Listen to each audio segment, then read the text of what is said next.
7 o'clock, and I will call to order the Select Board meeting for October 26th, 2020. I will ask for any late additions to the agenda. I've had a few, but most of them come out. I'm sorry, did you say October 26th?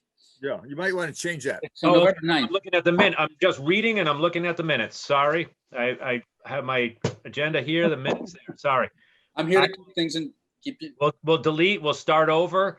Let's start over. 7 o'clock, and I'll call to order the Jamaica Select Board meeting for Monday, November 9th, 2020. I got that part right.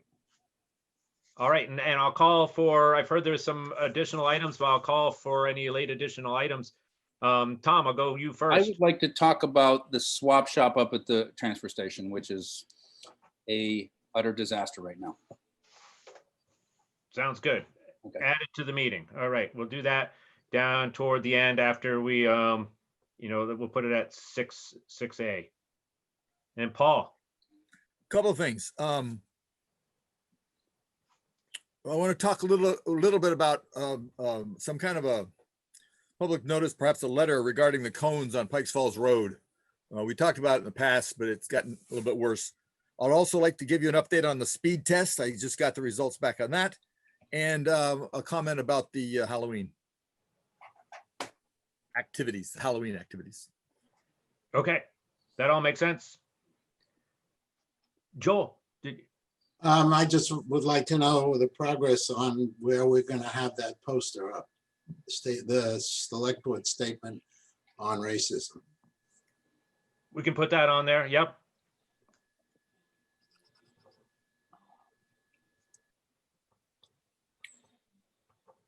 Okay.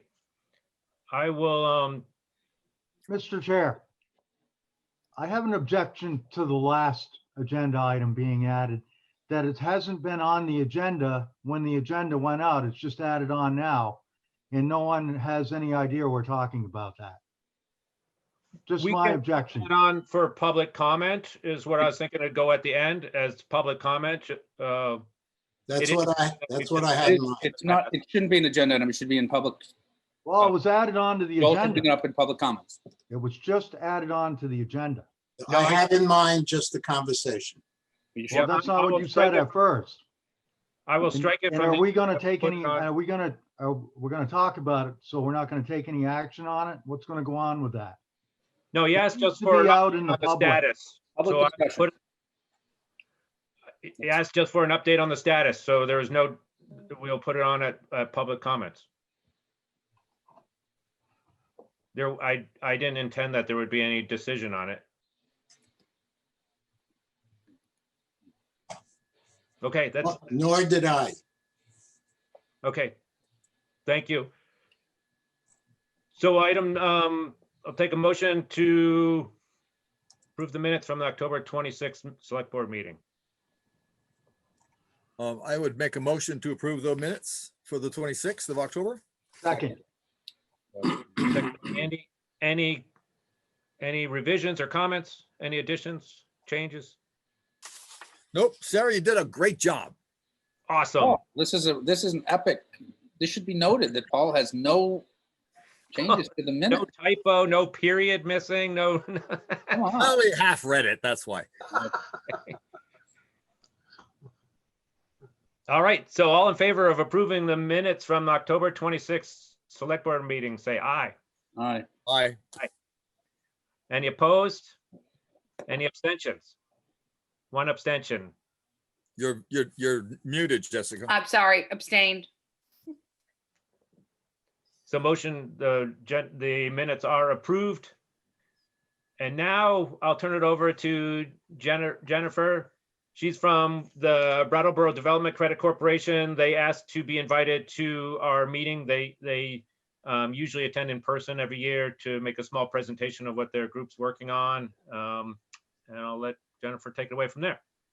Great, thank you. How much time is on your agenda? I did not look at it carefully beforehand, so I don't go over. Yeah, that's a fault of mine for being a good agenda maker, that I don't have a time slot on there. I mean, You give me a box. does 15 minutes sound good, or is that I anybody? can do under 10 and leave time for questions, absolutely. Perfect. Yeah. Thank you. Hi, I'm Jen Stromsten.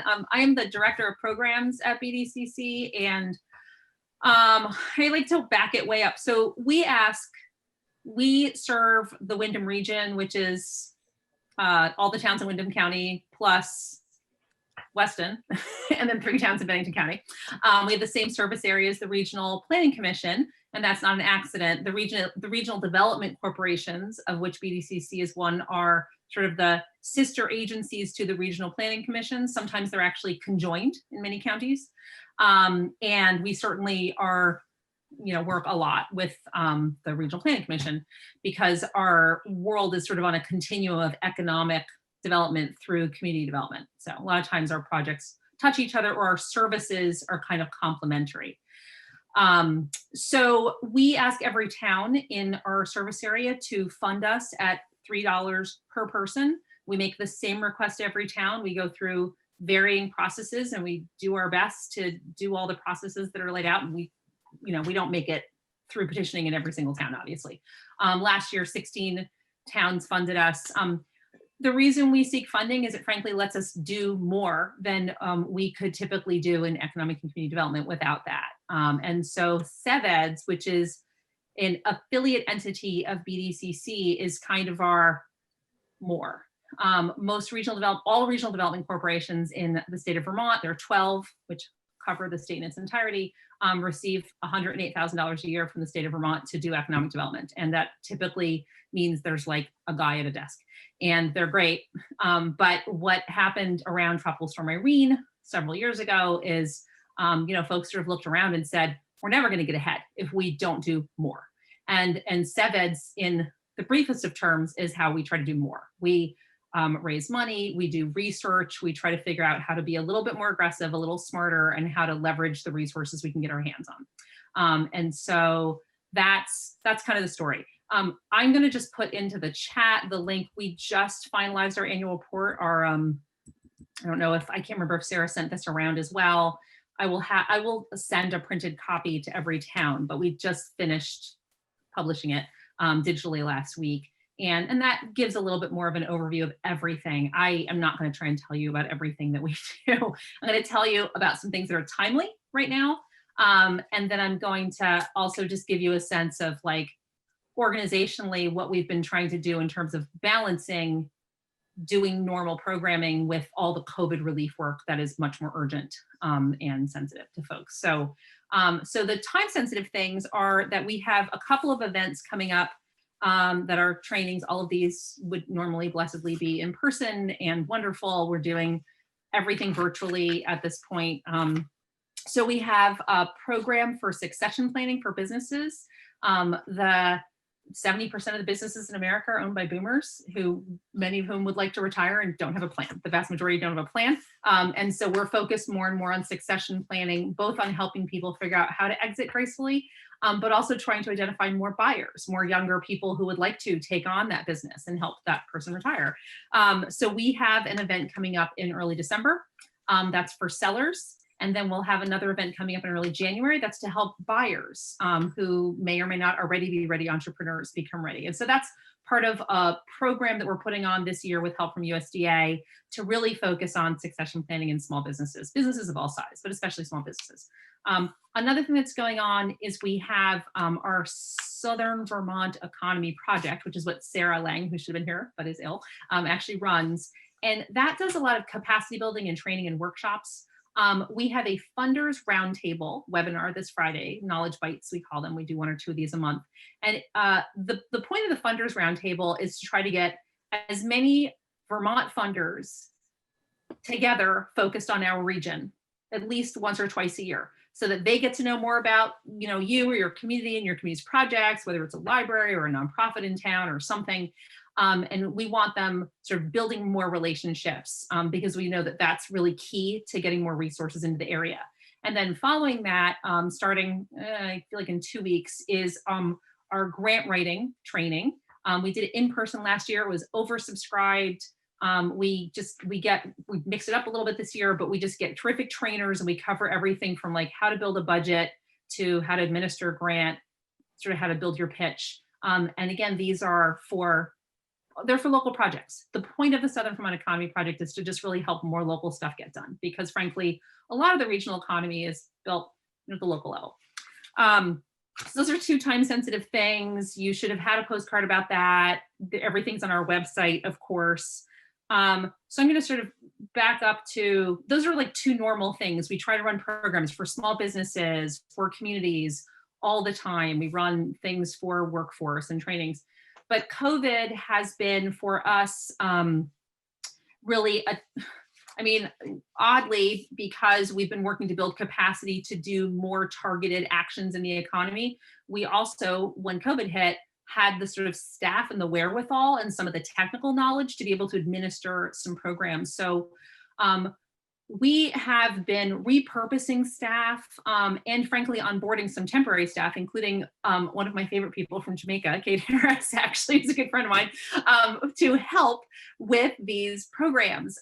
We are one of two agencies in Vermont administering CDBG relief. So I don't know if you remember that sole proprietors got nothing out of the first round of relief, and then Vermont stood up a CDBG funded program for sole proprietors. So we administer it for the southern half of the state, and then Quechee administers it for the northern half. We also are administering, as well as providing, a program that the RDCs are all doing, and it's this Restart Vermont Tactical Assistance. One of the things we love about it is it doesn't mess with people. You know, one of the things that people getting relief for their business is they very quickly get into this problem of duplication of benefits. Like, oh, if these people gave you money, we can't give you money over here. And it's, no one's being made whole. I can guarantee you that at this point. And so the RevTo program is designed to actually pay a vendor. So if you're trying to pivot to go take your store to more online sales, instead of paying you to pay the vendor, we pay the vendor so it doesn't mess with your sort of applications for other assistance. So that's one that we are administering for the whole state, but then we're also doing for the regions, if you know anyone who needs that. And those are two examples. I mean, you know, I from a personal place, I can kind of say what this means is that I spend about half of my day or my week working with staff to try to figure out, like, okay, how are you going to work with those seniors at that high school on their STEM professional panel to meet all the nurses and veterinarians and doctors that they were going to meet, but virtually? How are we adapting that? And then I spend the other half of the week on the administration of these programs, or like literally reviewing applications. I mean, that's the way it works right now. You know, I worked with 5 different CDBG clients today because we're just trying to actually get money out the door to people. And, you know, I think it's both really gratifying because sometimes it's hard, you know, we work on in a responsive way, like people have to come to us and want help. And the thing that a crisis does, it brings more people to our doorstep. We're getting to know more people. But it's also, you know, it's frankly, it's really, you know, it's scary out there. I mean, it's scary to see what people are, the gap, you know, between what, how they used to get by and how they used to make a living and do, and how things are looking right now. So I feel really great about how the state has continued to pivot each program to be responsive and thoughtful about the last one. And I encourage folks to keep providing feedback to us and to the state. So that will continue to be the case, you know, to identify who's not having their needs well met or what's being overlooked. But, you know, we're also waiting to see what additional funding may be released. So that's kind of where we are. We're living kind of in limbo. I think like everybody is nowadays. So I'm going to leave some time in case folks have any questions.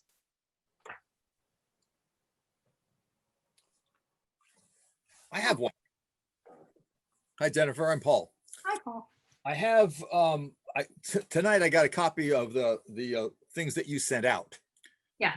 I'm looking specifically at the one that's titled, hang on a second, CFED's impact statement for the town reports. And this is part of the package that you sent us. Yep. And one of the things it said that 13 Jamaica businesses received $418,652 in Paycheck Protection Program loans. They employ 31 people. One additional firm with 28 employees received a larger PPE of 150 to 300,000. I've only been here, I don't know, 20 years. You're like, where are these? Where are we? Where are these 13 businesses and the firm with 28 employees in Jamaica? Yeah. wonder about that? Yes, so, hold on, let me look and see if I can pull this thing And up. So, Is this public, just FYI, before we start, it's public information, Yes. or is this, okay, so it is, I mean, I actually don't have the names of all the businesses. The way Okay. that this SBA data works is for the 150 and over loans, you do get the name of the business. right, So the one Jamaica firm that received a larger loan was the Wadsworth Company. okay. I just wanted to and make sure that's- that if you had access to I- non-public information, it not be shared. No, Okay, no, the That- good no, news and the bad news is I don't. I don't even have access to the state information, which is public, which would tell me actually how state aid is touching down in the region, but that's a whole other ball of wax. right, So, right. But there's a lot of other yeah. information, right? That's Yeah. pretty granular information about the types of businesses that Yes. receive the smaller loans. But yeah, there are reasons why it's confidential. absolutely. Okay, thank you. And do you want me to share that with you? I have like a spreadsheet that I can email to someone I just kind of compiled all of the Windham County, the Windham region data into. I think it would be interesting for Yeah. sure. I can see that. Yeah. Yeah, I mean, I will say that the information that you shared was fascinating, and I think something, that I know personally I want to take some time digesting, and I think we as a board could, be informed by in terms of movement of people, jobs, et cetera. So I wanted to say thank you. It was it's definitely very interesting information. Thank you. Well, it's, like one of the silver linings of this horrible situation we're in is we're getting a lot of data. So, and it is really interesting. I mean, for as much as I work in this every day. And if you ask me what businesses are in any given town, I'm like, I don't know, because I look at the Secretary of State's list and I don't really know which are active businesses. It's very difficult to discern. And then I go to a town, I look around, and I'm like, well, I see some stores, but that's not all the businesses here. So this has been really enlightening to us, from sole proprietors to the PPP applicants. And these are folks who are making it through a degree of underwriting and due diligence. So these are real. I think in every town that we've shown this data, they're like, we don't even have this many businesses. I'm like, you do. So, there's a lot of incredible stuff going on in remote work. That's the half of this that's really heartening to me, is it's really getting to know the economy. So One of the points that I'm concerned with, and I think you just said it very well, we've been discussing how to improve the economic viability of Jamaica for years. Been going on for a long, long time, and we're struggling with trying to figure out how best to support Jamaica. And I'm reading on this, it just went dark, that we've got 13 in business, one of which has 28 employees. And right. who are they? Where are they? Right. I'd like to be able to, as a member of the select board, to support that sort of stuff. Yeah. But we don't know where they are. Yeah. You can so we're about to buy a new business list. We do this every few years. It's exhausting because we still don't have enough wherewithal to really vet how much of it is really good. But we'll be happy to share that with you. We'll be buying a new info list or whatever. And, for what it's worth, that'll give us the businesses that are in every town. But I think this, again, because this is coming out of programs where people had to go and apply for a loan and get vetted, it's like, man, that's really something. Yep. And I think it gets back to a lot of things you are doing, right? You're thinking about broadband, and you're thinking about, infrastructure and water and wastewater. It's like, those are the building blocks of the local economy, and having great schools, where people who can put their business anywhere they want to. The Footloose companies, want to have their family and their workers. And so you're doing those things. And I think that's also hard, because I think when people feel like the economy is not doing well, they want to see a brick and mortar, like a store or a building, but you guys are doing the things that actually are the building blocks. So Well, I think Jessica's point is well taken. We don't want to blow anybody's confidentiality. I'm not interested in that, but it would be nice to know, as we struggle on how best to support the town, where in town they need support. Yeah. And be able to focus it a little bit better, I think. yeah, and actually one of our intentions of getting this business data, we first of all, we're blessed with the greatest Vista on earth. We have a Vista service member who's, I don't know, but even better than the last one. And he's still with us, so I can say that. And we're going to try to launch a little bit of a business survey for just kind of that purpose, to really get a little more local feedback on, what is truly in your way. we see what the chamber's doing, we get all those, and like, I get it, and there's stuff that's, I can't change your taxes, but what's the things that I can do? So. Thank you. Thank you all. I am always there, and I love questions. So please, always call us. We like to be sort of information sharers. So I'm going to send you this SBA stuff, but please don't be shy. It makes us smarter. So whatever you ask us tells us that's what other people are wondering too. Thank you very much. Yeah, thank you. Thank And you, the Jennifer. data and everything Yeah. there always surprises me too, what's available and what's out there, and like, wow, this is our town. And thank you for pushing it forward so that we can lands right on our computer. Yes. I will leave you to it. Thank you very much for your time. Thank you. Thank you. Yeah. Thank you.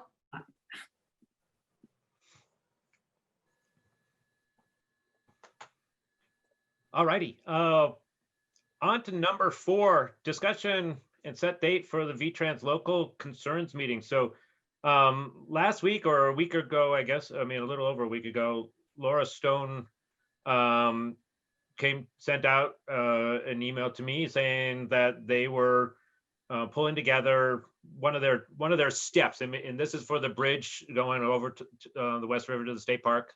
One of the steps in this whole thing is a local concerns meeting where they kind of pull together all the stakeholders and do I can't remember the timing on it, but it's fairly short, maybe 15-20 minute presentation of where they're at and what they're doing, and just hear from people and what the concerns are for that bridge. And that's one of the pieces that they'll then use to put together a proposal, what do they call it? A purpose and needs statement.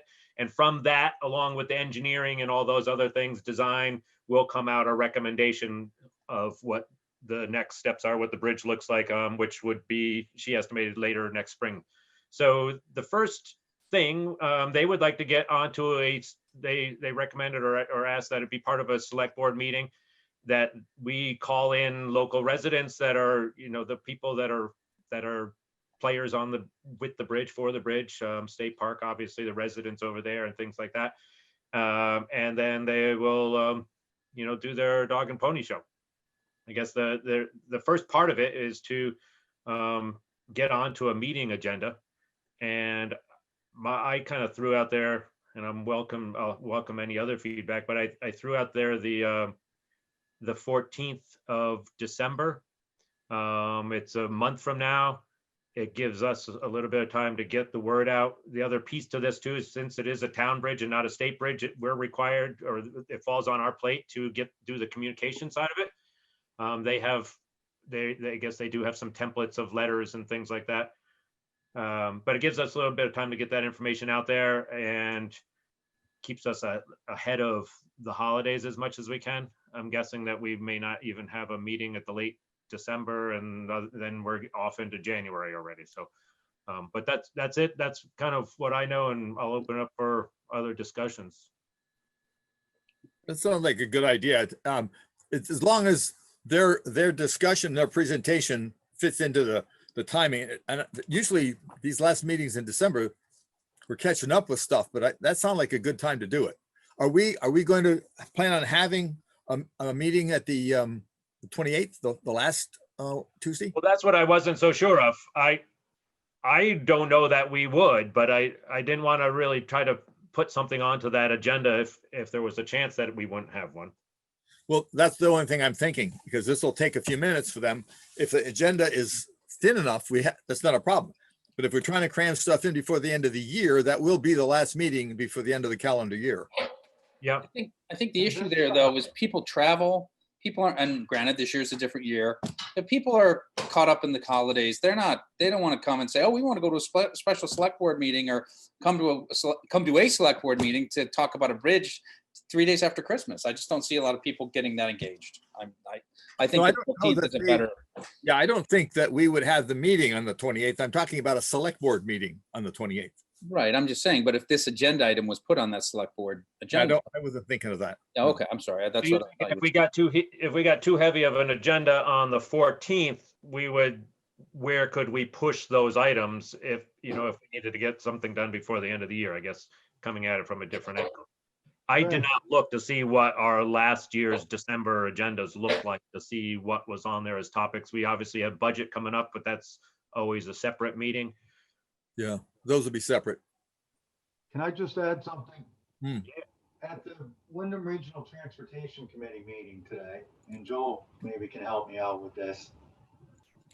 I was under the impression that the VTrans was there talking about Corridor 9, which probably I should give you some information about at this meeting or the next meeting.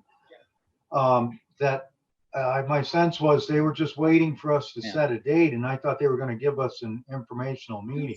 Coming out. Was I off on that, or is Joel there? I'm here. What did the lady say about, we just had to set a date and they were gonna give a presentation, VTrans, about the bridge? That's what I thought. But where did, Greg, where did you leave off with Laura? That we were just gonna confirm a date, and that Okay. indeed they would then present at that date.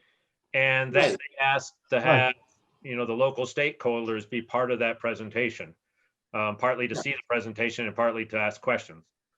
Yeah, of course, the woman who was there today wasn't involved with this project. So But she knew the procedure though. And we don't have, is it really important that we do this before the end of the year, or can it be in January, or? I guess it could be. The We're bridge on the- is slated. Well, I'm not understanding why we would wait. I know a lot of people have been anxious. No, I to know. What's happening with the bridge. Just as So an I'm just- option. Yeah. But it's slated, the project, for 2024, right, or possibly 2025. or maybe Well, it's just, sooner.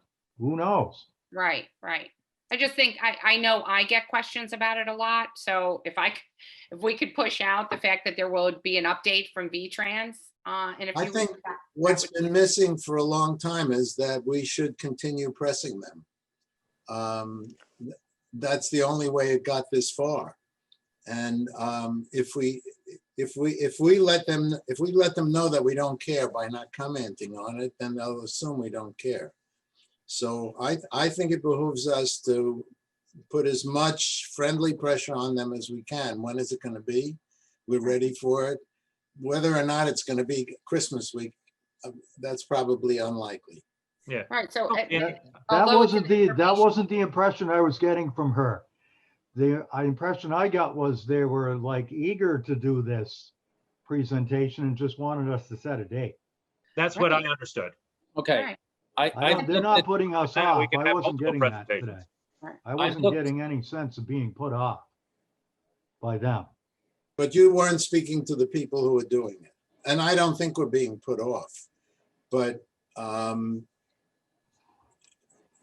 they have a lot of projects in the pipeline, and the ones that rise to the top are the ones that get done. Right. I'm not on mute. Tom's got his hand I up. got a question. I looked online. So the 14th, last year we had a meeting on the 9th. There was nothing on the agenda, and we did not have the meeting the last week of December. So if that speaks to Okay. anything, there was a couple of things on there, but there wasn't very much. If they're all ready to do this, and we can get them to do this before December, or before the first week of December, we should try. But if Yep. not, it's not going to happen until next year. Yeah, I'd say let's pick the date and for the worst case, not worst case, but we may have 2, 3, 6, 8 meeting presentations from them in the next couple of years, and let's take every chance we can to communicate with them. It would be nice if they told us face to face, or at least digitally face to face. And even if Where- it's just an where they understanding are. of their process, to let everybody know how they proceed and why it takes a long time and any of those other points. Paul, you had some? I just want to, Sarah was waving at us earlier and then stopped. You still there, Sarah?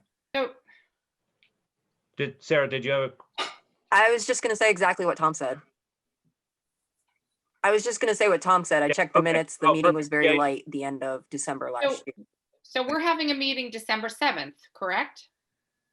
14th. Right, the week's wrong? 14th. Second- 14? 14th and 28th, and generally we cancel the last meeting of the year because. Oh, right. I'm sorry, the 14th and the 28th. So, Right. Yeah, should Should we make a motion? Yeah, exactly. I'm not hearing any reason not to have it on the 14th, I guess.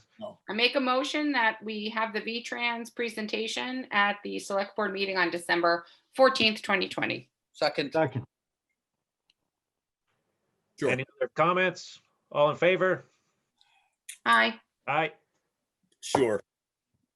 I don't know what's going on at the park right now, but they just redone the whole trail with SurePack.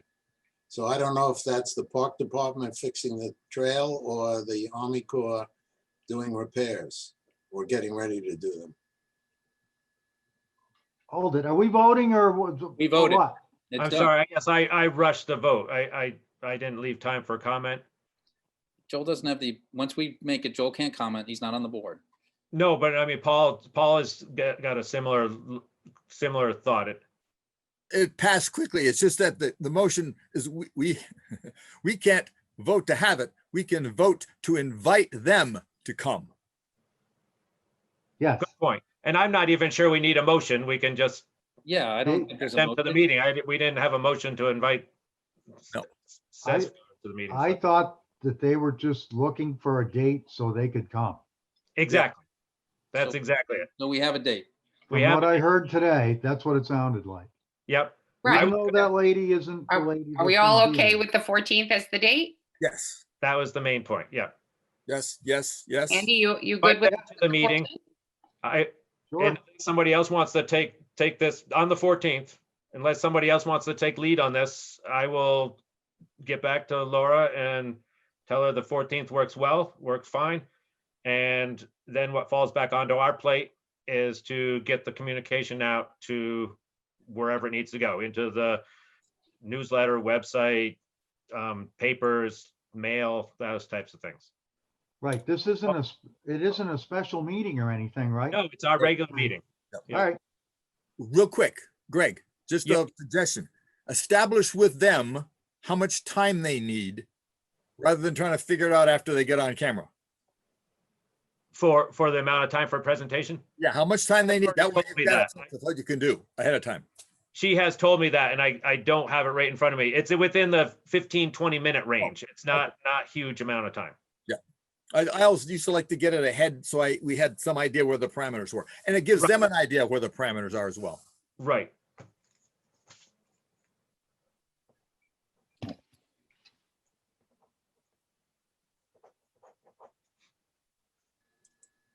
Okay.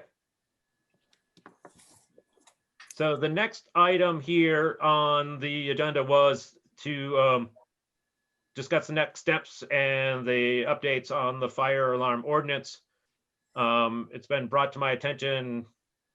There's some nuances to that. I don't know if I would like to, or Paul want to speak to that.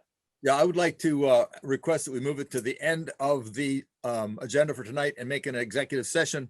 The reasons being it will be discussing contractual arrangements between other agencies, and that's contract discussions is one of the reasons why executive sessions are appropriate. That makes sense to me. Yep. Any other, we'll move that to the end. We've got executive session scheduled on the meeting. We'll move that to item 10 due to the contractual nature of some of the discussion. Thank you. So item number 6, we have had another request to use the town hall to do a music recording, similar to one that we had just given permission to before. It's a very small, I think they said there'd be 7 people there total. And because we've kind of, again, going way back to March, we've kind of put public meetings on hiatus, thought it would make sense just to bring it for formality to the attention of the board. I'm a little bit disappointed because I talked with a couple of the people who were doing this and I said, it'd be really nice if you came to the meeting and asked the board personally if you could do this. Yeah. And they didn't show up. So that, I'm not saying that we have to say no, but it's just disappointing that, and I don't know, people have things to do at night. I understand that, but anyway. I have to agree with Tom on that. If I wanted to use the town hall, I would come and ask you, or I'd zoom in and ask you, Yep. especially with all this risk or potential risk. And, but I did receive an email from the person, one of the people, and. And I did too. Yeah, And it was very similar to the one that we have given permission to before. We've already done a music recording in there. They're not opening it up to the public to hear music or anything like that. I've got a question about liability. That's my issue, is that should we have them sign a waiver or something that says, you know, if you use the town hall and your band or all the people there get COVID, it's not, the town's not being responsible for that, that you're doing this at your own risk. The town is immune from liability. Oh, it is. Okay, Mhm. that's fine. And we, But good question, but it is. good Okay, I question. just want to make sure. The other, Well, if we didn't have the first person come and ask, now I feel like a sort of a hard, you know what, saying, well, they're not here. And no, No, but I think and it's I'm still, not saying that. but For if me, you ask them to come, and I don't know, I didn't ask them to come. I recommended that they come right? and ask us personally. Well, I'll let the board see what you guys think about all that. I mean, we let the other guys do it. I think if they keep the group small, if they do, you know, if they're playing on the stage and other people are sitting, you know, camera people sitting in the crowd, I don't think there's a high risk. I'm okay with it. Did they say when it was going to be? she did, and again, later this month. So So, you it's know, when fairly you- soon. I just don't have it in front of me. Obviously, they'd pay all the fees and such, and Right, go through the same rental channel as we normally do if it was just any other year. yeah. And so the other piece of that too is, you know, right now it's really nice out. It's been in the 60s. The heat's not running. Obviously, once the heat starts running, it does create more risk because that they're just pushing whatever air is in there around. I mean, we obviously know that that's not a really tight building, and that the furnace in there is fairly old, and it's not, there's no, you know, HEPA filter or anything on it, or anything like that. So just be aware that, you know, if the heat's running, you're breathing air out, it's going right through and pumping it all over that room. Mhm. So, but do it at their own risk, you know. I think it should be, I mean, not to make a big deal out of this, but it should be contingent on how our situation is, as it seems to be internally having some COVID problems, you know, in different parts of the state. It's my understanding it's not coming from out of staters. It's us, it's residents. But if something was to change drastically in the towards the end of the month, maybe we wouldn't want to do that. I'm not sure. It's kind of like looking into the future with no glass ball, no crystal ball, or whatever you guys use. You're on mute, Paul.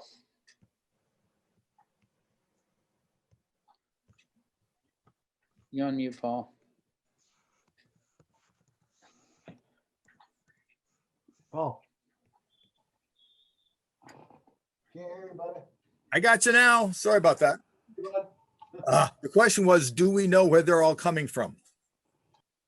They're all locals. They're all local, they're band members, they're spouses of band members. And I guess the only person I wouldn't know is the camera person, but it sounded like a Green local. Hall, Jamaica, Townsend.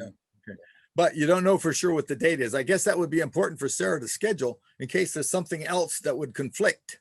with Well, I their- think what the next step would be to say, yes, it's okay, go talk to Sarah and schedule it. And there's I- a camera person. I- You gotta watch out for those camera guys. Yeah, I'm just going through my email and I'm not finding it. I have it here. I don't know. What does it say? I have it right here. You know, my take on it too is that's great. They said 4 band members, 2 Jamaica residents, although she's not really a Jamaica resident anymore. A cameraman as assistant, and probably significant others that go out with the other 2 bandmates. So you're looking at 4, 6, about 10 people, potentially. The piece that I think it's fine that if they were to do it, but I agree, there needs to be contingencies here. There needs to be a limit on how many people they can have.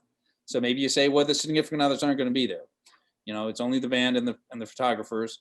And also that, you know, exactly what you were getting at, Andy, that if something happens, if we give a lockdown or things spike and get hot in 2 weeks, that we have the ability to pull the plug, and we say, we just can't risk it. And so we have oversight of that. Yeah. Rather than just saying open-ended, yeah, just do it. And then it ends up that it is a bad situation. So I don't know how we write that up in like some sort of agreement, MOU or something that this is the agreement that you have to agree to. Just my thoughts. But again, I support it. There needs to be guidelines though. Yeah, there does. And everything we're getting through emergency management, everything else says it's getting worse before it gets better. On my own personal thing is, the arts community got enough problems. I mean, at least a restaurant can go to takeout, but there's not a whole lot you can do with these kinds of things. So if there's a way we can support this sort of thing, I'm in favor of doing it within the very strict coronavirus guidelines. I agree. So do someone want to draft up an addendum, so to speak, to our agreement to use the space that puts into the, limits number of people, puts in the contingencies and that kind of thing? I can do that. Thank you, Jessica. Yeah, super. Thank you. And so I'll get back to Laura and have her touch base with you, Sarah, as far as the date, and just to make sure it jives with our with the schedule.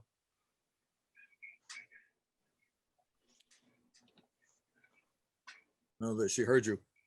Oh, I'm sorry. No, I'm sorry. For Sarah, I'll have Laura get back to Sarah to confirm the date. And Jessica, if you could just follow up the address, whatever that There's send it right. to, I have COVID addenda that I use in other circumstances, so I can even share it with the board. Okay, yeah, if you can just share it. That'd be awesome. Yeah.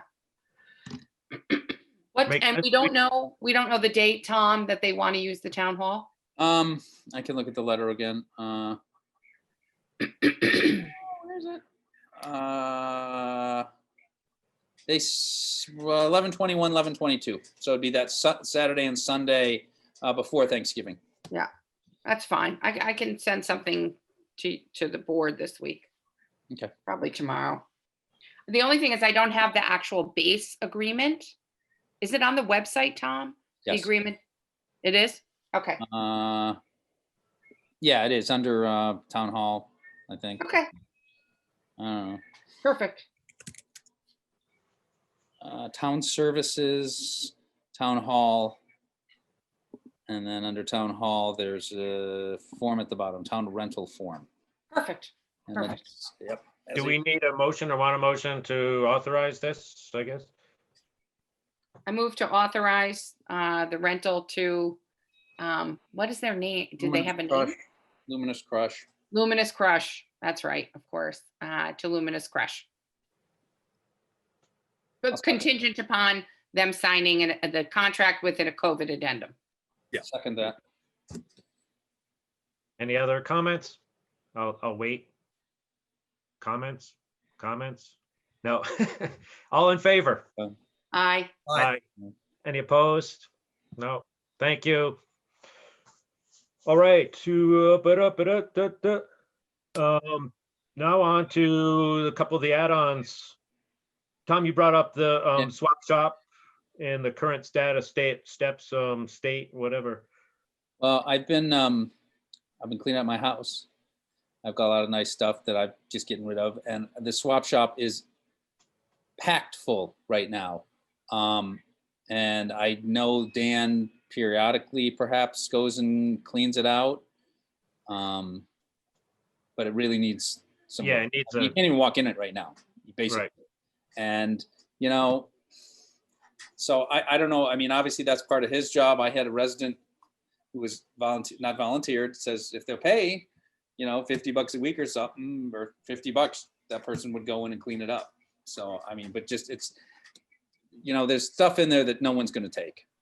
Right. And been in for a long time. Yeah. And I would just stress to people, if it's something that you don't think anyone's going to take, don't drop it off there. Throw it in the trash, and some stuff is usable, and I've got a bunch of stuff out of there, and some of it's really good, but And some of it's just garbage, and put it in there, and then you don't have to pay for it. But that's not really the spirit behind it. I So- think that that's part of Dan's job. Yeah, I would think so too. I'm pretty sure it is. It is. It is. So, I mean, it really needs to be done like this week, or I don't know, this way, it's these last 2 days of work this week and before the weekend.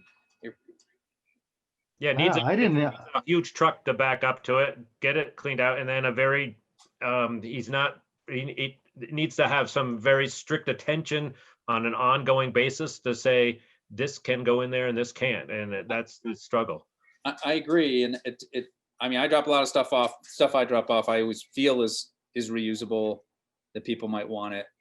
But yeah, there's a lot of stuff in there that there's no one's ever gonna take. Paul? One of the things we may think about for making this job a little easier for Dan, where he doesn't get into a subjective, I think this is good and this isn't, is if we were to determine a length of time something can be there and put a sticker with a date, the month and the year that's on it. And after it exceeds 6 months, toss it.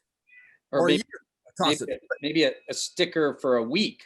So like if it comes in this week, it's a red sticker. If it comes in that week, it's a blue sticker. And then in 6 weeks, you cycle it out and you get rid of it in 6 weeks. Because if no one takes it in 2 weeks, no one's going to take it. That's how I feel about it. You know, very few cases is something going to sit there for six months. And then someone says, oh, this is the greatest thing. I need it. Yeah, and there needs to be a gatekeeper, because there's a lot of people say this, maybe somebody might want to use my this, and they're getting rid of crap for free. Yeah. I'm just thinking that if we make it a little bit more objective, Systematic. easier for Dan, rather than trying to second guess what somebody might like in the next couple of weeks.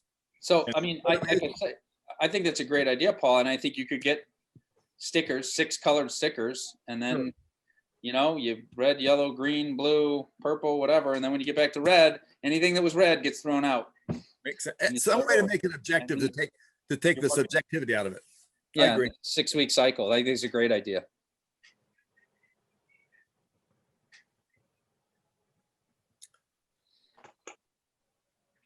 Okay, Okay, that's awesome. that's Just all. Yeah, Thing that becomes systematic, I think. I mean, what happens now is that there's no rules, and there's no written rules, and the rules evolved, and everybody's got their own sense of the rules and things like that. So and maybe then we put a sign on the door too that says something to the effect of what I was saying, is that, you know, before you drop off your stuff, really think about it. And I'm saying this to the camera here also, if it's something that's really doesn't have value, like I know there's like right now it's like an electric lantern in there, but there's no bottom where keep the batteries in. I mean, that's garbage. No one's going to take that. You know, stuff like that. It just isn't worth anything, and put it in a bag and throw it away. You know, I hate to say it, but that's our reality in our world. Mhm. Well, and there's another piece to it, and I've talked to him over the years. I've offered to do this. A lot of times he's going to get ski equipment Yeah. that is unsafe by somebody who knows what they're talking about. So, I mean, I could go by there once a month or so, or just to make sure the stuff that they've got is usable versus just a decoration. So he asked, so I have a pair of ski boots I've been carrying in my car now for like a month. Oh, they're I going to be. took it there and said, I've got ski boots. And he's like, you can't leave ski boots. So he didn't let me leave them. No, I don't think we're supposed to leave shoes in there. no shoes, No no. clothes. Yeah, there are some guy. Judy ran a pretty tight ship. She'd go in there and throw. She Yeah, knew what she wanted in there and what she didn't, but Well, You know, yeah, I mean, and I like the idea of getting a cart or a truck and filling it up and driving it. I mean, you're just going to throw that in the construction dump anyway, right. you know, the stuff that they don't want. And it's a shame. There's a ton of books in there, but you know, libraries won't take books anymore because it's just such an overabundance of them. you know, and it's lost revenue if it makes it in there and we throw it away. Right, exactly. Well, that's So the Dan, point some too. of that's on Dan. That's what I'm getting at, or it used to be. I Yes, mean, it depends. I think Greg's got the privilege of overseeing the transfer privilege station. is- Who's the assistant? Jessica. I used to be. Hey, I'm happy to go up there. I'm a can. thrower outer. I'm not a hoarder. yeah. Yeah. Well, I think where it needs to get is not just any one of us going up there and throwing away things on a regular basis. We got to preempt what gets dropped off and have a system, and have Dan, you know, be the gatekeeper. Right. But which, for the kickoff, the so-called kickoff, let's go up there, clear it all out, dump it upside down. You could come to my house after. You come here, I've got stuff, my barn, all kinds of stuff. Places. I'm not a hoarder either. I'm a recovered hoarder. Recovering hoarder. All right, all right.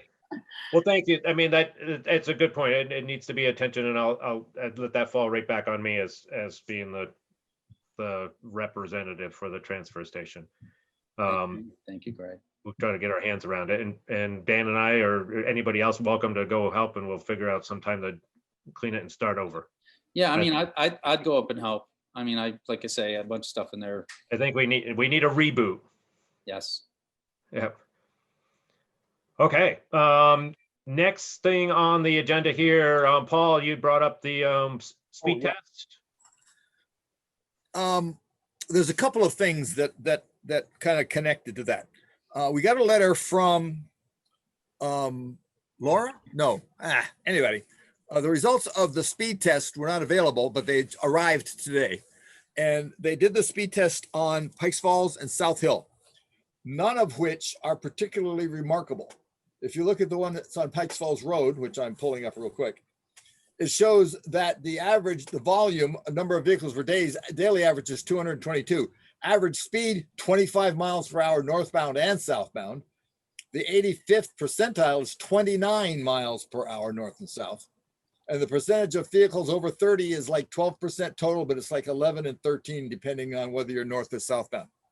So there's not a lot of information, but remember, this was put down after the holiday was over. It's the third, because of the paving, it got delayed. Similar results are on South Hill Road. I won't bore you with the details. I think I sent this to everybody. Yes, So I got that. no, South Hill, like at least 50% of the people were over speeding. 35 miles per hour. Yeah, that is different. I It agree. was bad. South Hill, Yeah. I was shocked. Yeah, South Hill is a tricky one. And I want to thank whoever, Keith, road crew, put up the 25-mile-an-hour sign. Thank you very much for doing that. That was Keith. But again, yeah, I mean, to me, 35, if the average speed is 35, Then they're doing 60. then they're doing, some of them are going 50 and some of them are going 40 and maybe a couple of them like me are going 25. I mean, I think it gets back to the bottom of the hill there. How do we control it?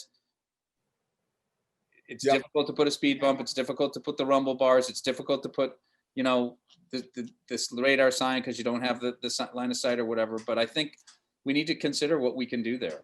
I mean, get another radar machine. Maybe that would work. I don't know. Or just have a It's stanchion working there, on my whatever, that road. they can put it on there. Right. The other thing is I was astonished at the volume. I thought the volume would be much less on South Hill. Nope. It was Yeah. about the Well, same. It's about Right. the same, Same as because Pikes Falls. remember, Pikes Falls is busy during the busy season. South Hill's got a pretty consistent traffic flow back and forth. But Right. we're talking about the numbers. The average speed is 30. Speed limit was 30. Speed limit technically was 35. The 85th percentile is only 35. Remember, it's 35 miles an hour on a paved road that's not marked otherwise. So they're not exceeding the speed limit coming down that hill until they get to the 25-mile-an-hour zone, which is down on Pikes Falls. So it sounds like a lot, but when you look at percentage of vehicles exceeding 30 miles an hour, 50%, the 85th percentile is like 36 miles per hour. That's only a mile. Remember, 35 miles an hour is the speed limit according to the fact that it's unmarked and it's paved. So I don't recall where was this set up? Was it within the 25-mile-an-hour though? Well, the map has a little red star on it, Paul. Isn't that where we're talking about, where the Yes. data is actually collected? Yes, that's where I thought it was 25 miles an hour No. there. that far up there. It's 35 until it says otherwise. State of Vermont is because it's a paved rural road. Technically speaking, we probably could call it 50, but they're not going to call this one 50. You're going to call it 35. But if you go up far enough, I'm pretty sure it says 35 until you get to this point. And Tom was right about this. This is one of rare occasions where Tom and I were both right. Hard to imagine, No but way. he was right first when he said there is no 25-mile-an-hour sign there. I was right to the mild extent that it said 25 miles an hour coming, alert to it, but it did not have it. He was right. So I talked to Keith, and Keith put the sign up like 20 minutes later. But the catch is, at that point, the 30 and 35, that's all within the accepted range for speed at that point. That's what makes it so dangerous, because you're coming down a hill, you're doing more than you probably should be anyway, but it's legal. And then you got little kids playing down there. You got people putting cones in the road, which is another thing we've got to talk about. So why don't we consider then moving the 25 zone up another quarter of a mile? I would support that. Yeah. It's a process. And then There's a people would have- process. People would It's have a to slow process. down. People would technically be speeding then when they get to the bottom of the hill going 35 miles an hour. have I no agree there's problem. a process, but I would There's a agree process, with yeah. starting that process. They do it Yeah. today, but I agree with that. I think we should move it uphill further. I really do, for a lot of reasons, which it's a whole lot easier to slow down before you get a large drop, especially in the wintertime. Exactly. And what we don't know from this data is whether or not somebody ended up slowing down when they got to the No. 25, or if they just kept going. Well, But a lot of them were trucks or pickups. They were Right. large vehicles. were we talking about Pikes Falls or South Hill? South South Hill. Hill. South Hill, this was picked up before the sign went up. So Yeah. the speed test was done before Keith put the sign up. Right, but we don't know from, once they go through at 35, we don't know if they're still going 35 when they get down to the market. Stop sign or the market, right? Exactly, if My they guess can is get that- past the little kids in the way. Yeah, no, I agree with that, changing that. so what is the process? I'm not saying we're gonna do it tonight, but what is the process to get that started? All right. We So that we need can do that. The We first need thing to we have to amend our traffic ordinance, which specifically states where our speed limits are. Okay. Right. It's We gotta another ordinance process. It takes a month Well, or whatever. This will be a little bit easier, but we need to thoroughly review what we actually have in place now. Before we start amending things, let's make sure what we have. And speaking of that- Another piece before I get too far off of that. I got an email from Winter Regional. The speed gun, the speed display thing for the one that was on Deeper Road for whatever reason didn't work properly. They're talking about coming back to do it again, perhaps next week. No specifics because I've got it at another shop, another town right now, but they're going to redo that one because that one didn't work for some reason.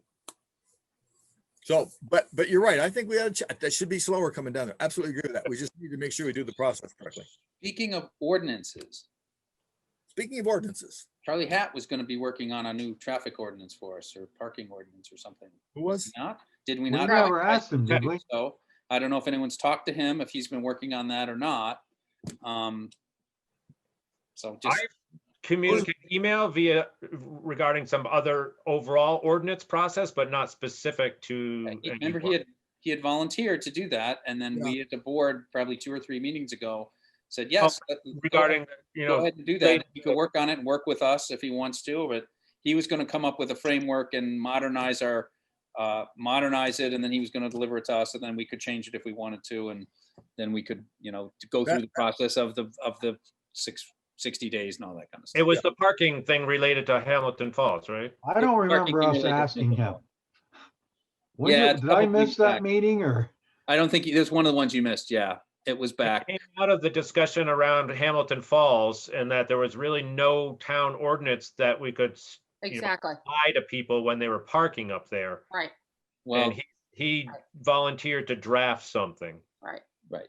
There is one from 1984, so I mean, or Yeah, 1980. that's a question. Did we ask him? If not, he's, We as a board authorized it. I believe, I believe we discussed it and agreed with If it. anyone's ever called him, I didn't call him. How does this relate to what we were just talking about? Because we're talking about the speed, and if we're gonna amend our traffic ordinance, and we're gonna get a new one in 60 days later, what's the point of doing that? Let's just incorporate Right. the new would speed be a- zone in right. the a new. one-time update. We don't One-time have to update hire covering the all sheriff's those. department to do all that other stuff too, like a study, or is a Wyndham Regional study good enough? That's a good question. I'm telling you, I think it's a bigger deal than an ordinance. I don't think so. Change the speed limit like that. I think it's harder.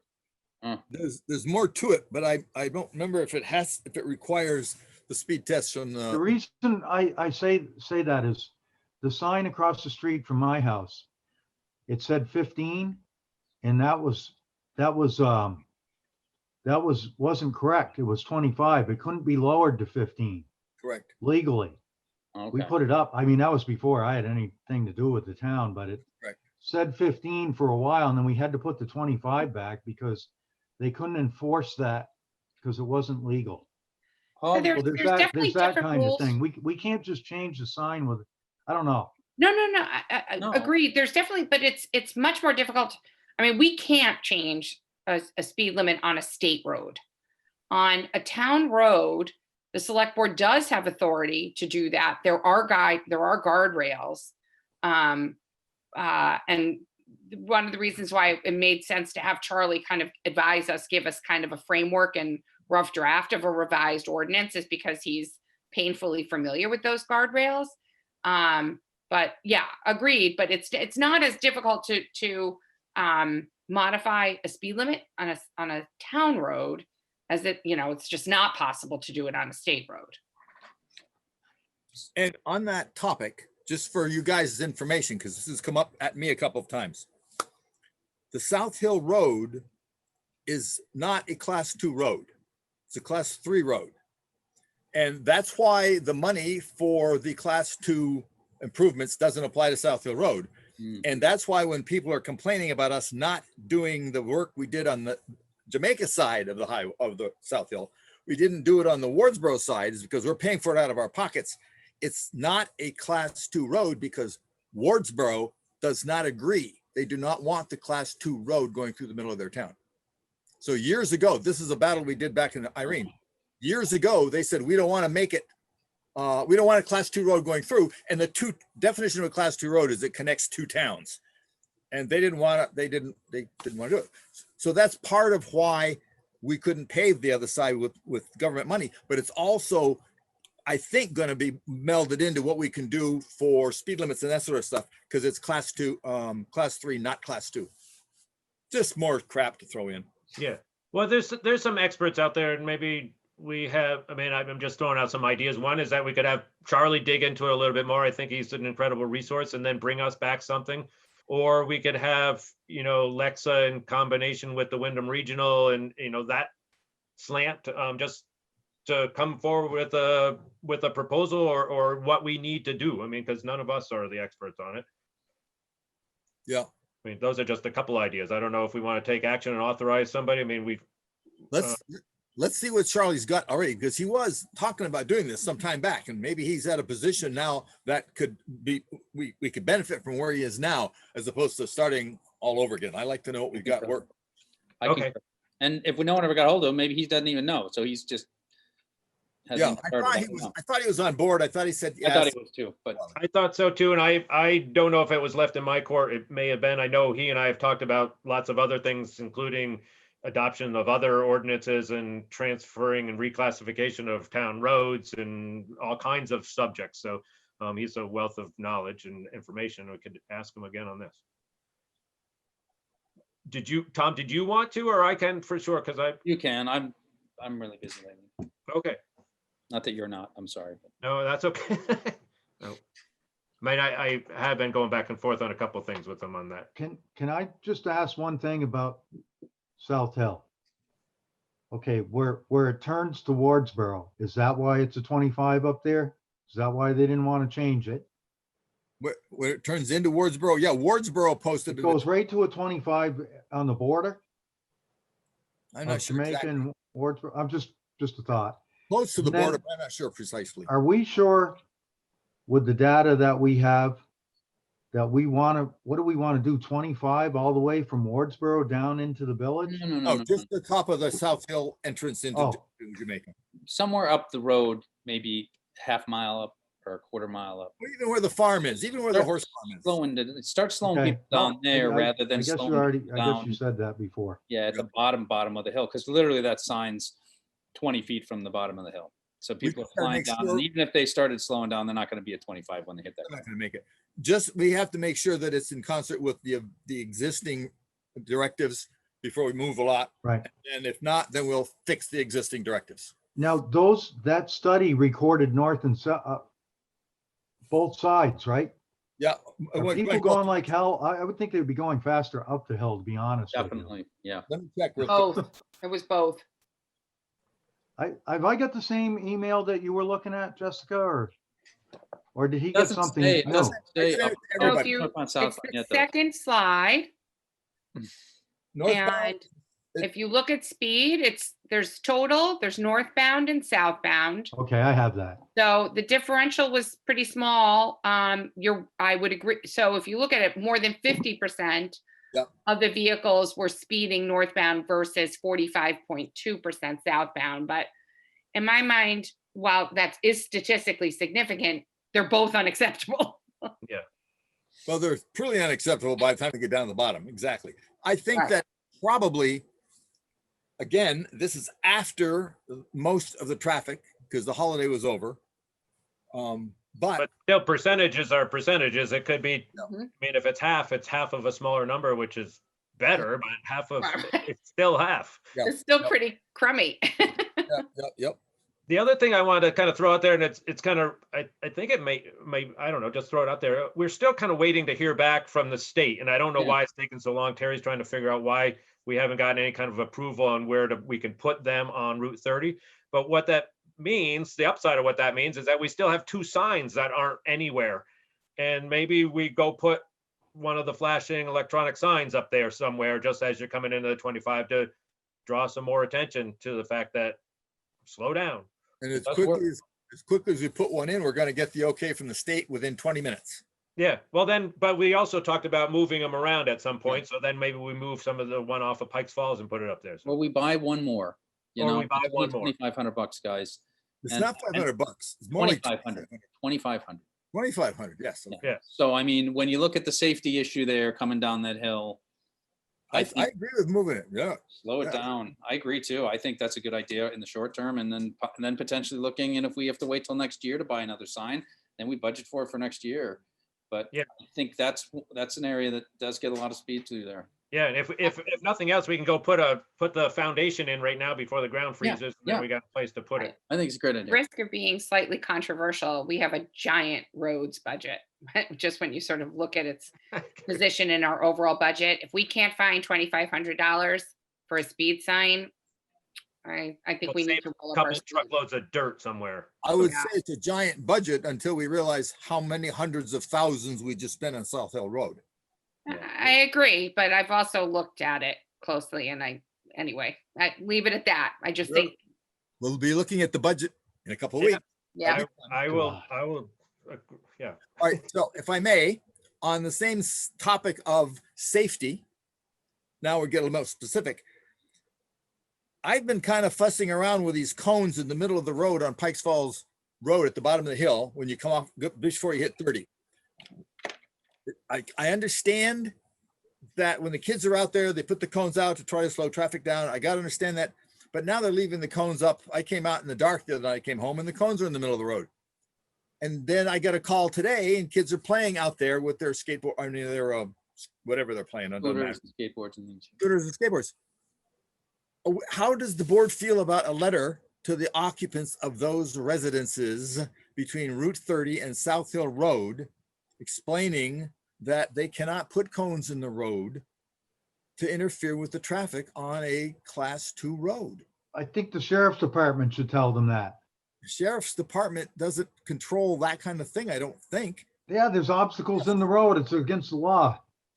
So Andy's Just a exactly thought. right. You can, I agree with Andy. It's not a select board role. It's law enforcement. so We we can talked, ask this, please. we talked about having a meeting With with them. residents after we were done putting these speed signs up. So I hear what you're saying, and I think the purpose of that meeting was to say, it's a partnership. We've done our part. You guys need to do your part. Get the cones out of the road. Watch your kids, make sure they're not walking in the road. I mean, I know it's difficult. I've had young kids. I understand all that. But, you know, we can only do so much. We can't parent the children of the town. no, I don't want But to be we a can part put of up that. safety signs. We can put up these radar signs. We're working on it. We're getting it done. But I do think a discussion about speed, special town meeting, whatever happens now, probably after the first of the year, even if we do it virtual like this, see who shows up, get a sign at the bottom of South Hill, get those signs up on Route 30. And then we've done what they've asked us to do. We've attempted to slow down traffic, South Hill, Pikes Falls, Depot Street, Route 30. Let's all So have a bigger So conversation. the idea that we put an agenda item on a select board meeting to say, let's discuss it, let's have a postmortem. That's probably a bad choice of word, but Yeah. I, A little early kind for of. that, yeah.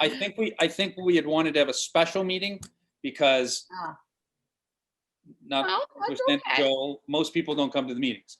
And Right. even if there's That's the something reason. on it that is of like this, they don't come to the meetings. If we have a Right. special meeting specifically to talk about speed in town, what we've done, maybe show some of these results that Paul has from the data we've collected, if we can get data out of the speed signs and say, this is what we're finding. And we Right. want to share it with everybody and show you what we've done. And they all know what we've done because it's a small little village, so they Right. know what we've done. I But- already know. And I'm fine with that. and kind of then explain what the expectation is moving forward with them. Right. Say, okay, The you can't put partnership, I think, cones in the road, is- and right. there are going to be some people who don't care if it says too fast, they're going to come whipping through. We can't Right. control that. No. 24/7, 7 days a week. It's No, and impossible. nor is it our job. Right. Listen, Paul just asked about the cones and now we're gonna have a special meeting. This was talked about. No, way- I got on the shit list for saying, let's not write a letter to every dump truck that goes through here. And people telling me, I'll tell you why I was against that, to be real honest with you, is because anyone that's under 25 years old is gonna go faster. Start writing letters, start telling people. I just don't think it's in my job description. You guys can do it. But for us to have a seminar on how people should tell what to do with their kids and how people should drive, I don't know, I might be a little off on this, but I've been on the board for a long time and I understand the speed thing. We've bent over backwards to address this. There's a committee, we bought speed signs, we got a sheriff's department. Maybe we should have a special meeting about getting our own police department. I mean, it's getting to be a little much for this board member. And, I don't know. Right. I don't think that we need to go that far to where we got to go tell those people as a select board to take those illegal cones out of the road. We're paying 52 grand or whatever a year for the sheriff's department to tell people that stuff. And the lady up the street that puts a box in the middle of the road, which people run over on purpose. Right. I'm just saying, I mean, Right. I don't mean to be getting all, And I Yeah. hear that, and I'm in complete agreement that with respect to behavior that is in violation of law, it's the role of law enforcement to kind of make those specific determinations and to potentially write a ticket or that's what have Paul you. was asking about. But by the same token, we as a select board have heard a lot of distress. We've responded to it. We've achieved a certain amount. We've taken certain steps, and while it's true it's a small town, I think to hear it in one, it doesn't have to be in an hours long meeting, but to have a quick special meeting where we share those results and hear the concerns again and say, to Andy's point, by the way, if you're doing something which is in violation of law, you're going to hear about it from law enforcement. I mean, I think you can have a separation of responsibilities, but still be listening to the town and trying to What- have a constructive conversation. That's great, but we're giving the information out on these select board meetings right now. I don't understand why we would need a special meeting. I mean, I'm only one member. You guys, I'm just giving you my opinion. I think we spend a lot of money on law enforcement and we don't really use them specifically. We let them do what they want until we ask them to do something. I guess I was just thinking in terms of ramping up before we get to the sheriff by saying to them, okay, here's what we've done so far. The cones are illegal. They probably don't know that, but we're making movement and just kind of sharing that. Again, ramping up to the point where they continue to break the law and then we call the cops. But meanwhile, it's just slowly ramping up and letting them know that while that may seem like a good idea to put the cones out there, it's not legal. I mean, I disagree with you, Andy. I think having a Okay, okay, I'm just saying, I don't know, I've heard enough. had- You guys, you heard what I had to say, so. in the last 2 years, 3 years I've been on the board, I've had these people come in and they say, nothing ever happens, nothing ever happens. I've been here before. Guess what? Something's happened. So I think having this meeting, going out and saying, we listened, we got this stuff done, here you go. I think that's important. And here's some of the data backing up or not backing up what some of the perceptions were in town. I mean, we don't have all the data and we don't have a complete picture, but I think having a special meeting is valuable. And it doesn't, again, it doesn't have to be 2-hour meeting where, you know, there may be some debate. I'm not saying we're going to tell people how to raise their children, because that is not the position that the town is in by any means. And I maybe misspoke a little bit before, but I think, you know, it is telling people what, you know, don't do illegal things, else you will be hearing from law enforcement. I think that's in line. We can present it as a statement of fact of what we've found and what we've done. Yeah. It's informational meeting. I've taken that same frustration that Tom mentions, that people are saying we never do anything.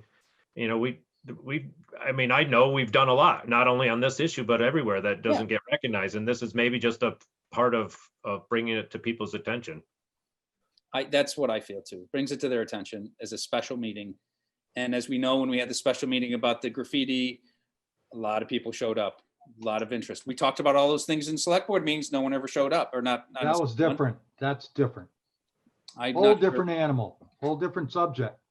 It's a different subject. I'm not sure that you know, the fevered pitch has died down, I think, because the people see movement. But 2 or 3 months ago, there was a fevered pitch on Facebook. People coming up to me saying, when are you going to do something about the, you know, Depot Street? When are you going to do something about Route 30? These trucks coming through, when we talked about sending letters out. It was at a fevered pitch for some time. It's calmed down. And now we go and say, look, it's calmed down. And part of the reason it's calmed down is because we've taken action. And here's some data. So again, informational meetings. You know, I said my piece now. There's data we have to get from the sheriff's department before you do that meeting. Sure. No Yeah. doubt. And I think If we're we're gonna talking- do that, we should have our ducks in a row, not just saying how great we are and all we've done for these 8 people who have, like, and I know who I live on the street, you know. I'm just saying, like, I think you guys have really done a lot, everybody, and you know, some people were very upset, and there were previous boards who addressed speed. And, you know, Paul, you were on it. I mean, this isn't the first time this has come up. Every town goes through the same thing. Newfane just went through it. Newfane's got 25 miles an hour painted on their roads in every 25-mile-an-hour zone. It's painted on the pavement.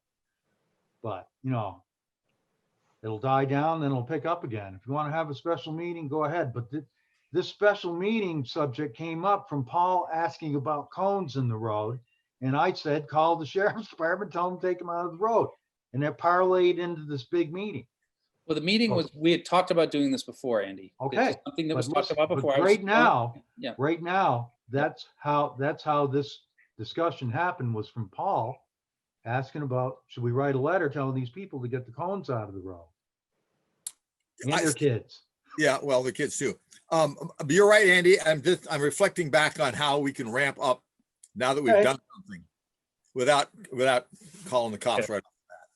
And I think it's all good discussion. I mean, I mean, every road you go down, no pun intended again, I mean, is always going to be different in how we process something or how we take action on something. And maybe it's not a special meeting, it's an information meeting. I mean, there's a lot of nuance to it, but the one point that Tom also said, I mean, it's next year. I mean, we're not going to pull this together next month. We still have a lot of data to gather. We still haven't got all the signs up yet. It's a work in progress. And if there's an immediate situation that's a risk, health or safety issue, I mean, it should be pointed out and have the sheriff take care of it. All righty. On to the next thing. Joel has his hand. Joel, or actually we're on public comment too, so Joel, Oh, wait. Oh, okay. I have one more thing, but go ahead. Okay, I think that you have other avenues if you want to talk about ramping up. You have Facebook pages that things could go on. You could get Karen to put something about, the select board could appeal to Karen to post something about what was done, the things that were accomplished to reduce speed, because most of this complaint stuff came on Facebook. I would suggest that we, as a group, decide not to use Facebook for official communications to the public, since it is not an official instrument of the town. Postcards then, newsletter. Knocking on the door. There are ways, yeah, okay. There are ways to do it and to invite people to come to a select board meeting specifically about this. And then, I mean, I don't disagree to have a special meeting or not. It's not my business, but there's ways to approach that before you get to actually having a special meeting, which is often doubtful that people come to anyway. There's a way to publicize what you've done before you go to a special meeting. That's it. Okay. And I would hope that those who are interested in this would show up at the meeting. Well, We listening could to only me, hope. I'm sure they will now. And I can go on some more if you want some more people to show up. Okay. All right. Well, thank you, everybody. I mean, honestly, it's good discussion because it's an ongoing thing. So we're now on to, You had one more public concern. I did, and I guess I was gonna put it down at the regular public concern. Is that that's what you're referring to? Well, I'm just going to make a real quick comment as a public person about what a great job the people who put that Halloween festival thing together did. Because I wandered around it and I was impressed. Everybody was masked. They were distanced. They were being careful on the roads. And the comment I heard most commonly when I stopped to listen was they want to do it again next year. So I think the people who put it together without the assistance of the town, because we weren't involved with it, should be commended and thanked. Absolutely. And let's hope next year we can do it without masks and social distancing. It's But I Halloween. can wear my Everybody real has a mask. Well, Amen. we could do that and have regular Halloween too. Sure. Right. First time in 23 years, I didn't have anyone, I had my lights off down here. So it was great that the Regular, kids right. had Make somewhere it to bigger go. next year. Perfect. It was But great anyway, that- thank you to anybody who's listening. They did a good job. And I Thank can, you, Paul, for bringing that up too. and just to add to what Paul was saying, I got asked, anyway, I had some contact with the sheriff's department that I should talk to you about. Concerning the, Jesus, I don't want to have this come out the wrong way. But someone asked the sheriffs if they would help, keep people on the little path or whatever it was. I didn't get to come up and go, I wanted to go trick or treating, and so I made a call on behalf of the board because someone called me and wanted to know if we called the sheriff's department and asked them to sort of enforce the Halloween thing. And I'm getting to a point of why something else happened too. And the sheriff said that, no, they were just up here like they are every Halloween for traffic safety. And somebody may have approached them and said, could you just ask people to kind of follow this and follow that? And that happens all the time every Halloween. The sheriffs are approached about one thing or the other, and nobody made a call on behalf of the board to sort of enforce the Halloween whatever it was, the path. And while I was talking to them, I asked how the sheriff was doing, if he was back around, because he was deployed. And I said the last time that we talked to him, we were talking to him about speed. And he goes, oh, well, would you like the speed cart to come up? And I said, no, we've got some signs and things have settled down a little bit. And then he called back with more information on what the sheriff said. And I said, on second thought, we will take the cart. And that's why the cart is sitting in town there. They brought it up that day. And it's out tonight, but it has been up. I just asked them to bring it up because they offered to put it where they did. So I just wanted to tell you that. And they said, anytime you need some more carts and we got them, they'll bring them up. It's always a good thing. It really, And that one really lights up. oh my God, You yeah. come up on that thing, that starts recording radar almost at Karen's driveway, and all that data is retrievable in those boxes. I've seen people. Not to get back to the other subject, but, Right. there's I've seen data people in really there. respond, yeah. and from before when they were up here, that I guess we need to get after the sheriff's department to retrieve for us. Well, on that topic of the sheriff's department, shifting just a little bit, Sarah, correct me if I'm wrong, but didn't the most recent bill show us like 14 hours from the sheriff's department for the last month that they hadn't been in town very much.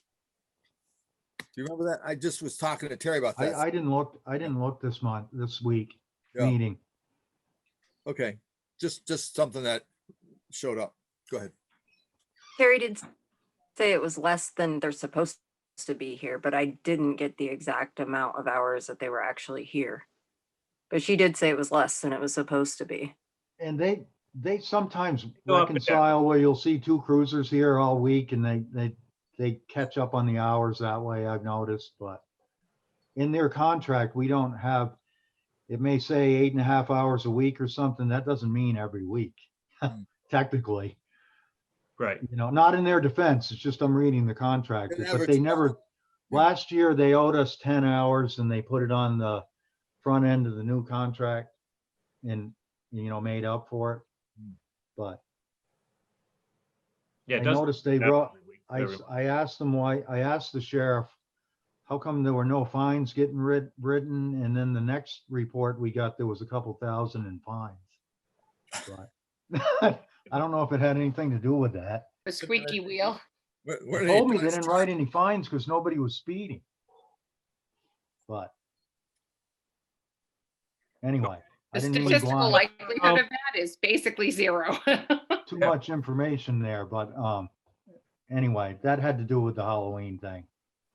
And they didn't have any trouble with anybody. The sheriff's department had no trouble in Jamaica.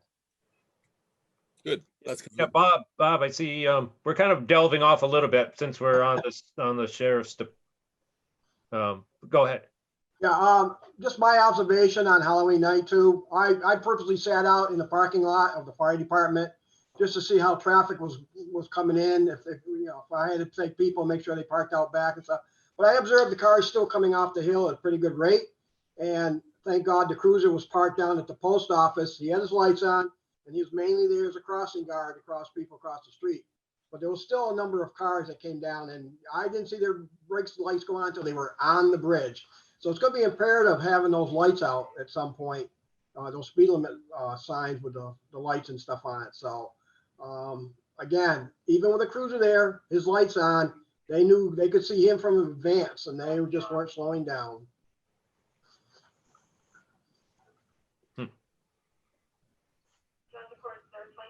Okay.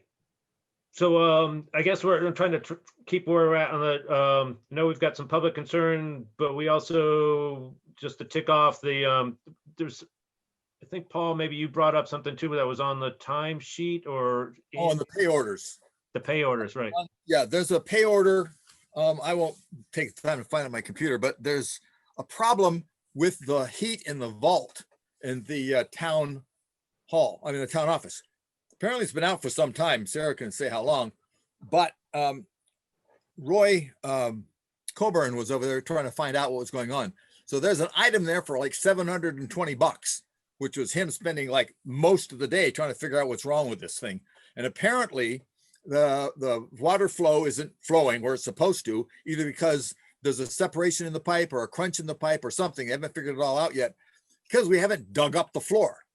So we've run into a problem with heating the vault, and there's going to be some more research done on it. But when you review the pay orders, that item number up at the top for $700 to Roy Coburn, it's got to do with trying to figure out how to fix the heat in the vault.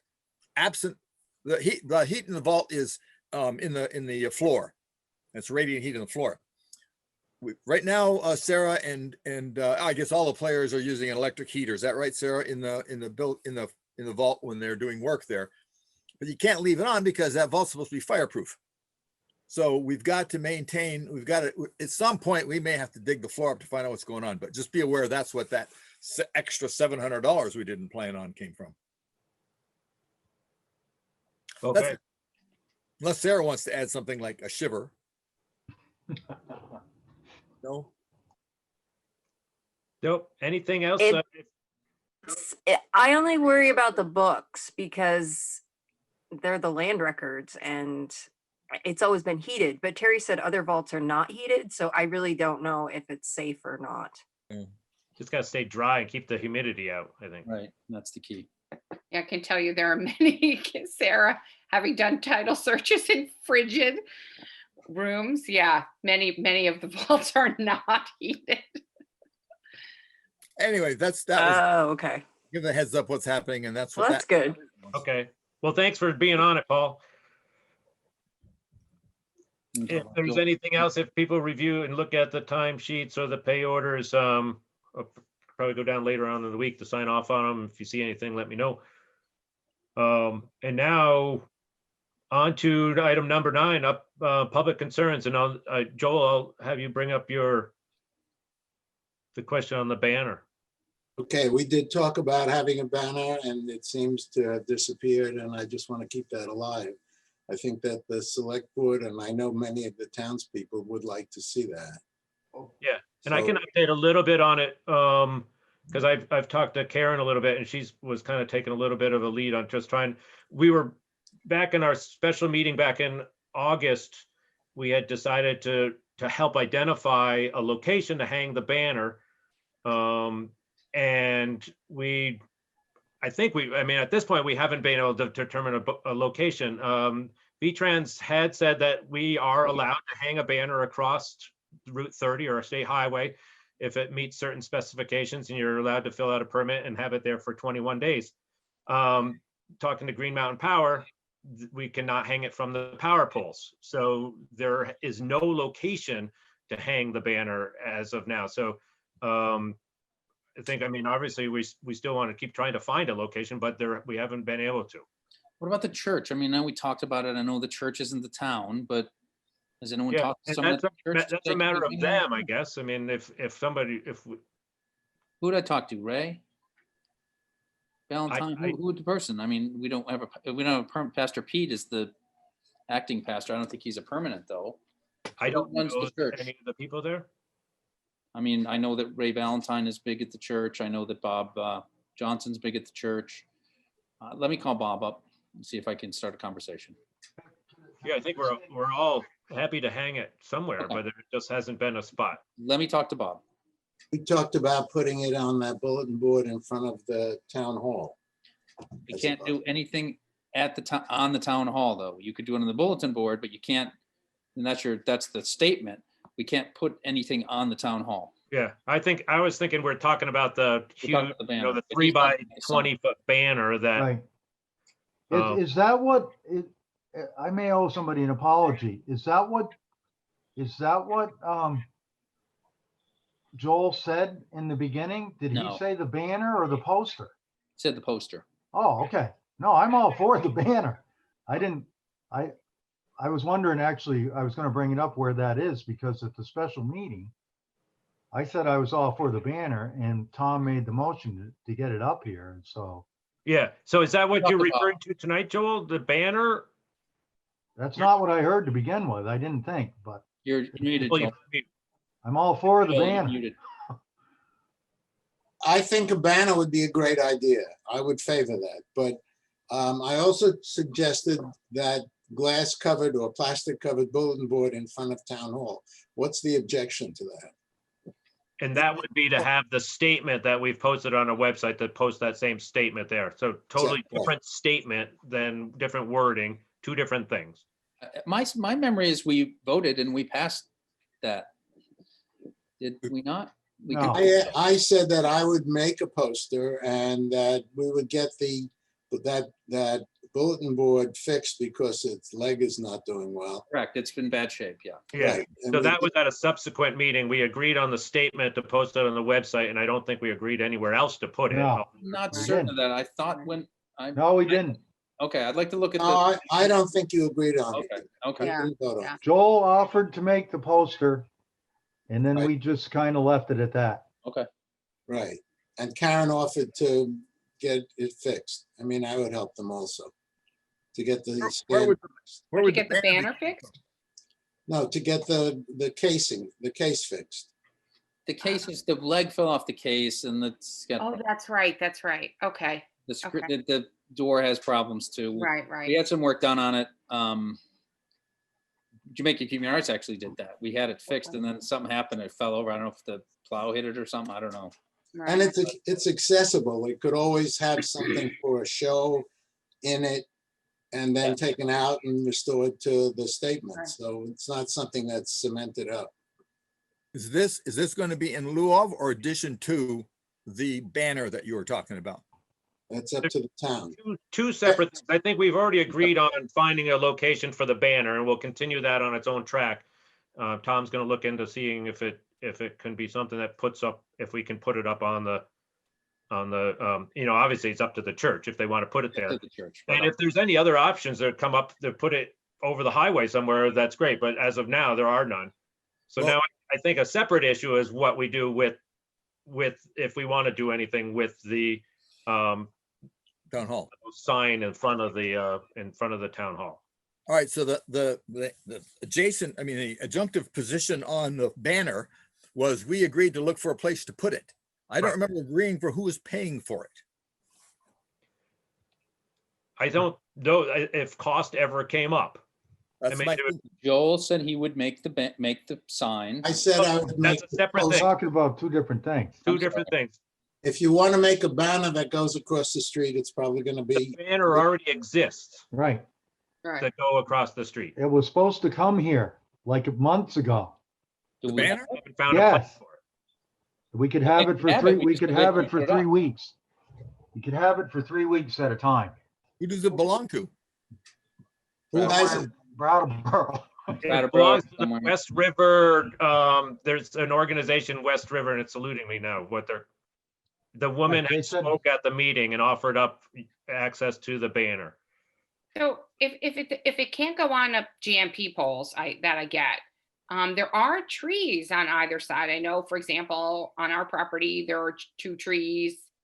Is it, without seeing the banner and how it is affixed, It's big. like, is there some way we can get a sense of like, just maybe 2 trees that it could be? Well, just remember that it's winter coming and winter is windy.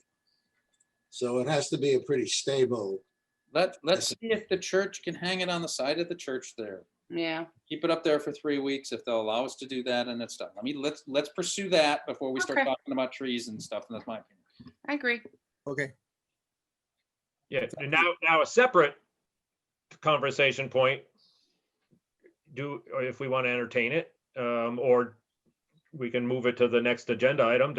Joel's offered to create a sign that would go into the display. I don't know what that is officially called, but the little promotional signpost that's out in front of the town hall, approximately 2 by 3 feet. Right. And what would be on it would be the same statement that we adopted and is now on our website. Right. The marquee The outside marquee. town hall. may I make a suggestion?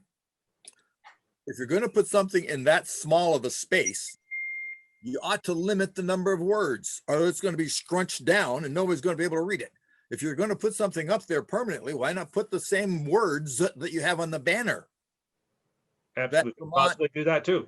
Something along those lines, because if you put the whole thing that we have on the website, you're going to be looking at some very small words that people are not going to be able to see from the road. They're going to have to stop to read it if they're walking.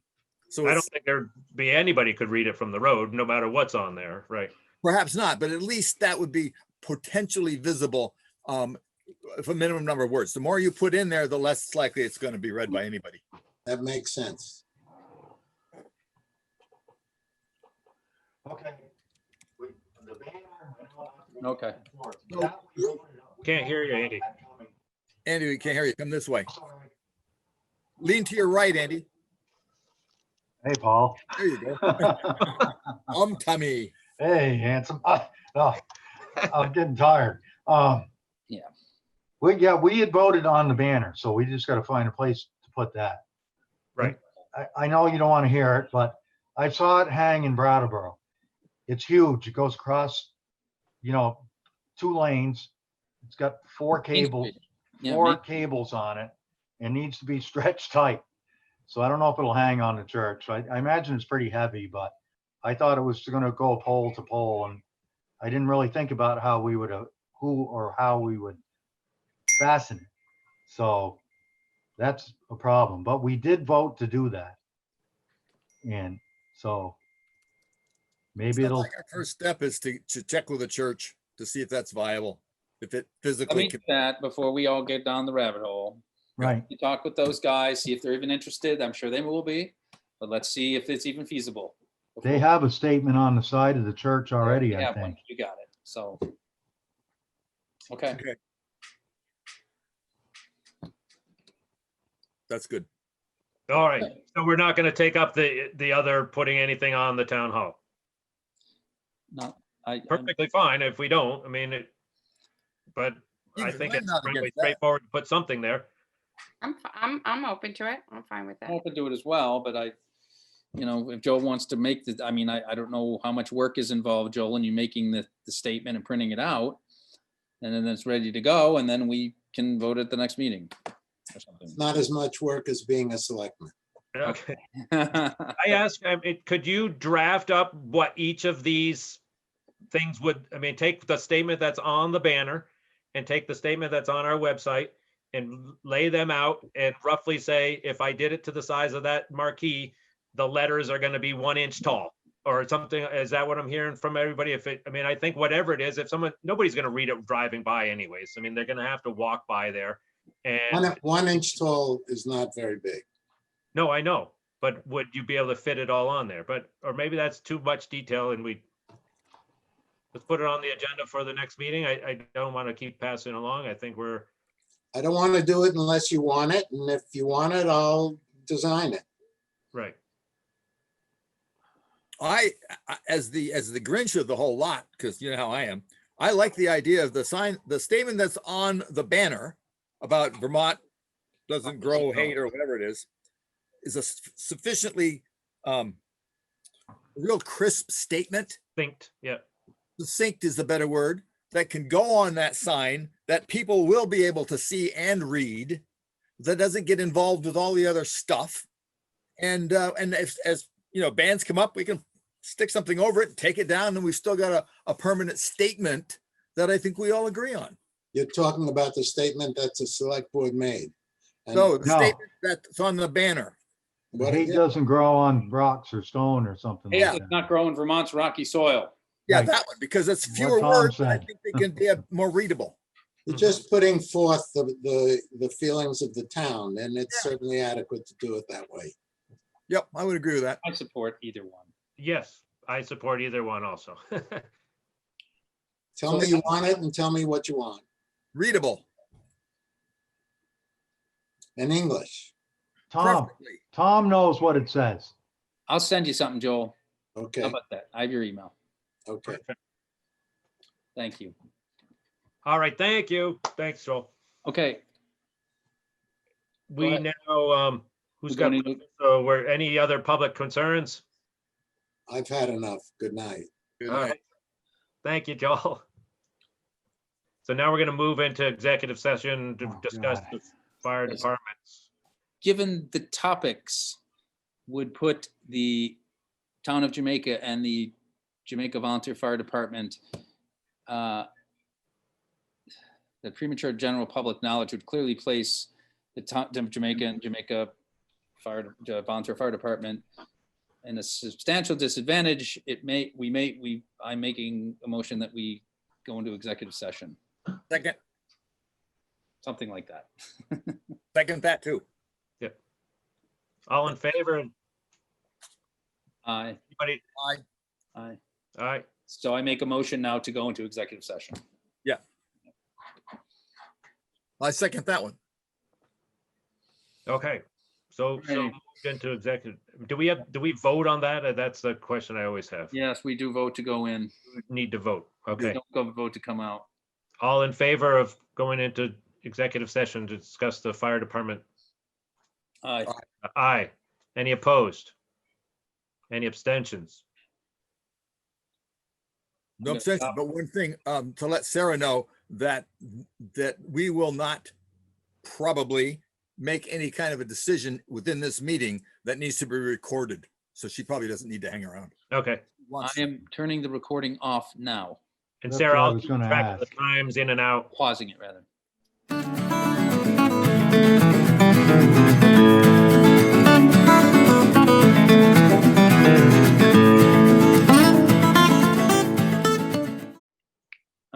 motion to adjourn. Okay, we're out of it. Wait, we have to come out of executive session Yeah, first. well, we just float out. We don't vote to go out. Yeah, You can't do Well, any. I have to state that there was no decisions made, and we'll follow up on these ordinances, on the fire department ordinance and the memorandum of understanding. In the future. To adjourn. Second, second, third, fourth. All in favor, we're adjourned. Thank you. Thank you. Thank you, guys. Appreciate your help. thank you. Good Thank night, you. all. From, take care, everyone. Good night.